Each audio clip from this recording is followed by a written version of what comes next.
Tume ya Ulinzi wa Taarifa Binafsi PDPC zimezitaka taasisi za umma na binafsi nchini kuhakikisha zinafanya tathmini ya mara kwa mara za vihatarishi ili kubaini maeneo yenye udhaifu wa kuweka mikakati madhubuti ya kulinda taarifa.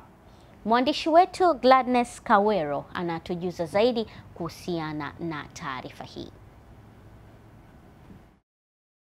Kauli hiyo imetolewa na mkurugenzi wa tume hiyo Dr. Emmanuel Mikilia jijini Arusha wakati wa mafunzo kwa watumishi kutoka taasisi mbalimbali yenye lengo la kupunguza madhara ya vihatarishi kwa kutumia mifumo salama ya ulinzi wa taarifa binafsi. Tunahitaji kuhakikisha kuwa kila taasisi inakuwa na utaratibu mzuri wa kutambua maeneo ya hatari, kuwa na uwezo wa kutambua viashiria vya vihatarishi na kuchukua hatua stahiki.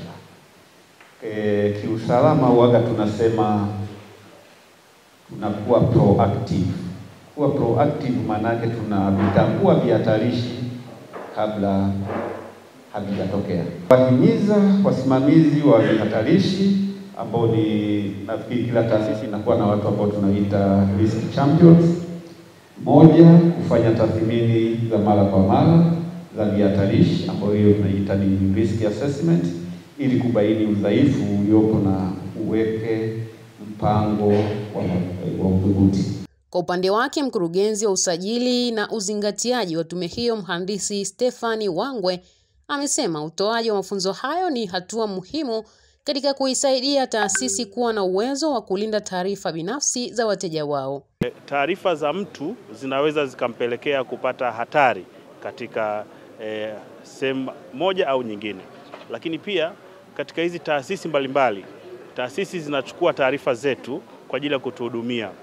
Kwa hiyo kwa sababu taasisi zina taarifa zetu, tunazifundisha sasa ni mambo gani ya msingi ya kuzingatia katika ulinzi wa taarifa hizo ili wawe wamewalinda au watu ambao taarifa zao zimekusanywa na wao.